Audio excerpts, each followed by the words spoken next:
اور اگر دوسری طرف جاتا ہے تو قرآن پڑھنے کے جو مواقع ہیں وہ اس کے ہاتھ سے نکل جاتے ہیں۔ تو یہ تو اصل میں ہمارے ملک کے نظام تعلیم کا بنیادی طور پر فالٹ ہے۔ تو اس وجہ سے جب تک ہمارے ملک کا نظام درست نہیں ہوتا اس وقت تک تو ہماری ذمہ داری بنتی ہے کہ جتنا کچھ ہم کر سکتے ہیں ضرور کریں، اور یہ ضرور دیکھ لیا جائے کہ جس بچے کے اندر صلاحیت موجود ہے اس کو ضرور پیش نظر رکھا ہے، کیونکہ مختلف صلاحیت کے بچے ہوتے ہیں، اللہ تعالیٰ نے مختلف صلاحیتیں رکھی۔ اگر ایک میں کوئی ایک صلاحیت کم ہے تو دوسری صلاحیت اس کے اندر زیادہ ہوگی۔ محروم کسی کو نہیں پیدا کیا، اللہ تعالیٰ نے ہر آدمی کو کوئی نہ کوئی اسکل، کوئی نہ کوئی مہارت، کوئی نہ کوئی صلاحیت دے رکھی ہے، اس کو ہم تلاش نہیں کر پاتے۔ ماحول ایسا نہیں کہ جس سے پتہ چلے کہ اس بچے کے اندر کیا صلاحیت موجود ہے۔ تو اس وجہ سے سب سے پہلے تو ضرورت اسی چیز کی ہوتی ہے کہ ہم اپنے بچوں کی تعلیم کے بارے میں خود بھی متوجہ ہوں۔ یہ ہمارے والدین نے یہ ایک بہت بڑی غفلت کا ارتکاب کیا کہ بچے کو تعلیمی ادارے کے حوالے کر کے پھر کچھ نہیں پوچھتے کہ بچہ کہاں پہنچا۔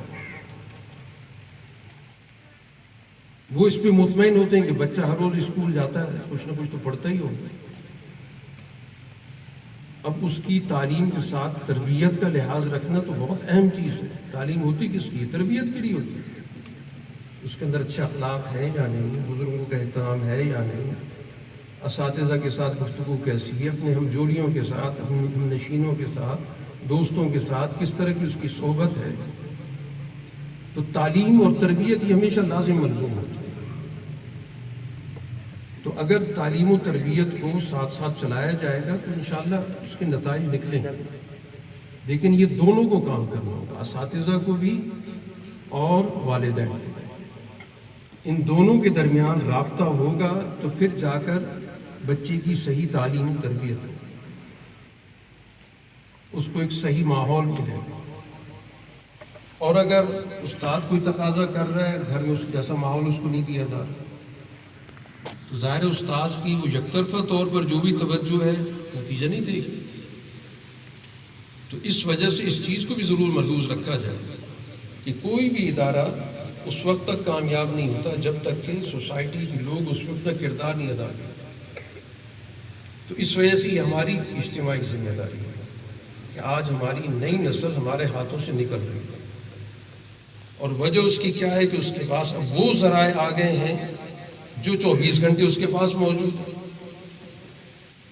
آج ہر بچے کے ہاتھ میں موبائل آ چکا ہے، اور اس موبائل پر دنیا بھر کی چیز پائی جاتی ہے، اور اس عمر کے اندر تو ظاہر اس کے اندر اتنی تمیز نہیں کہ کیا چیز دیکھنی کیا چیز نہیں دیکھنی، بلکہ اب یہ تمیز ہمارے بزرگوں کے اندر نہیں رہی۔ کسی کے ہاتھ میں موبائل آ جائے پر اس کے بعد وہ اور موبائل ہوتا ہے، مجلس میں بیٹھے ہوتے ہیں لیکن مجلس میں ہوتے ہی نہیں۔ کہا جاتا ہے سوشل میڈیا، لیکن سب سے زیادہ اس نے ہماری سوشلائزیشن ختم کر دی، اجتماعیت ختم کر دی۔ تو یہ ٹیکنالوجی کے چیلنجز ہیں اپنی جگہ پر۔ اب ان سب چیزوں کو ہم نے خود ایڈریس کرنا ہے، ان چیزوں کو کیسے ہم ضابطے میں لا سکتے ہیں، کس طرح نظم و ضبط قائم ہو سکتا ہے، کس طرح ہم ڈسپلن قائم کر سکتے ہیں۔ ٹھیک ہے یہ چیزیں بچوں کے ہاتھ سے لینا مشکل ہو چکا ہے، لیکن کسی نہ کسی ضابطے میں تو لایا جا سکتا ہے، ان کے اوقات مقرر ہو سکتے ہیں کہ آپ کی تعلیم کے اوقات ہیں، آپ کے ہوم ورک کے اوقات ہیں، آپ نے یہ کام اس وقت کرنا ہے۔ ٹھیک ہے اس وقت آپ اس پہ بیٹھ کے اپنی نگرانی میں آپ نے کوئی اس کو استعمال کروانا کروا۔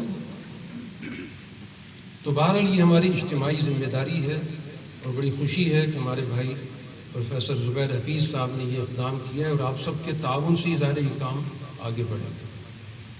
اور یہ ایک ایسا کار خیر ہے، ایک بچہ بھی اگر اس ادارے کی نگرانی میں اور سب کے تعاون سے تیار ہو جاتا ہے، وہ بچے کا ایک ذہن بن جاتا ہے، تو وہ جب بھی جہاں بھی جس طرح کا بھی کام کر رہا ہوگا وہ صدقہ جاریہ ہوگا۔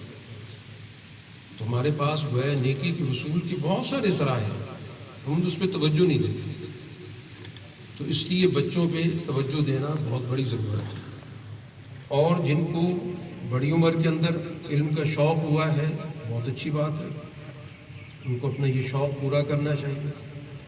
اپنے آپ کو علم سے اگر وقت اپنے آپ کو اس سے آراستہ کرتے رہیں گے ترقی کرتے رہیں گے۔ علم کی کوئی حد نہیں ہوتی اور علم تک کسی کی پوری رسائی بھی نہیں ہوتی۔ جتنے مرضی کوئی پڑھ جائے تو ایک چھوٹا سا حصہ اس کے پاس آ سکتا ہے، اس سے زیادہ تو ہوتا ہی نہیں۔ تو بہرحال میں آپ سب کو مبارکباد دوں گا کہ آپ کی اس علاقے کے اندر ایک اچھا اضافہ ہوا۔ اللہ تعالیٰ اس پورے نظام کو کامیاب بنائے اور اس راستے کی جو رکاوٹیں ہیں ان کو دور فرمائے، اور اس مقصد کے لیے جو جس حد تک تعاون کر رہا ہے یا کرنے کا ارادہ ہے، اللہ تعالیٰ ان کے اس تعاون کو قبول فرمائے، اور مل جل کر ظاہر اسی طرح ادارے بنتے ہیں، اسی طرح آغاز ہوتا ہے۔ بس عزم چاہیے، ہمت چاہیے، استقامت چاہیے اور اللہ تعالیٰ سے مدد چاہیے، تو پھر یقیناً چھوٹی موٹی رکاوٹیں آتی بھی رہیں، انسان کا سفر جاری رہتا ہے۔ اللہ تعالیٰ اس کاوش کو قبول فرمائے۔ وآخر دعوانا الحمدللہ رب العالمین۔ جزاکم اللہ استاد محترم، ماشاءاللہ آپ کے یہ قیمتی الفاظ، قیمتی باتیں انشاءاللہ ہمارے لیے فائدے کا سبب بنیں گی۔ سر یہ جو ہمارا علاقہ ہے الحمدللہ 95% یہاں پہ تعلیم خواندگی ہے، اور جتنے بھی یہ لوگ بیٹھے ہیں الحمدللہ یہ مختلف اداروں سے منسلک لوگ ہیں۔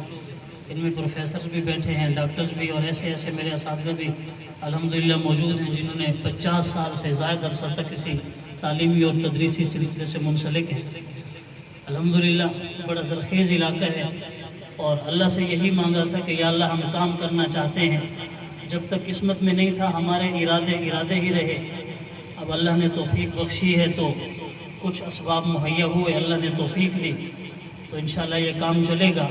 یہ جو سامنے والی عمارت آپ دیکھ رہے ہیں جس پر یہ پینافلیکس لگے ہوئے، یہی عمارت ہمیں رینٹ پر ملی ہے۔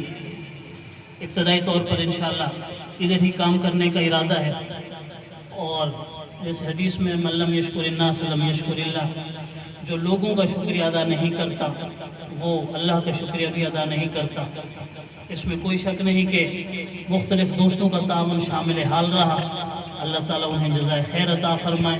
میں فرداً اگر نام لوں تو سبھی میرے محسنین ہیں، اللہ تعالیٰ آپ سب حضرات کا آنا قبول فرمائے۔ مجھے دلی خوشی ہوئی آپ کے تشریف لانے پر، میری کوئی حیثیت نہیں، میں آنم کے مندانم، مجھے پتہ ہے کہ میں کیا ہوں، لیکن الحمدللہ آپ سب حضرات نے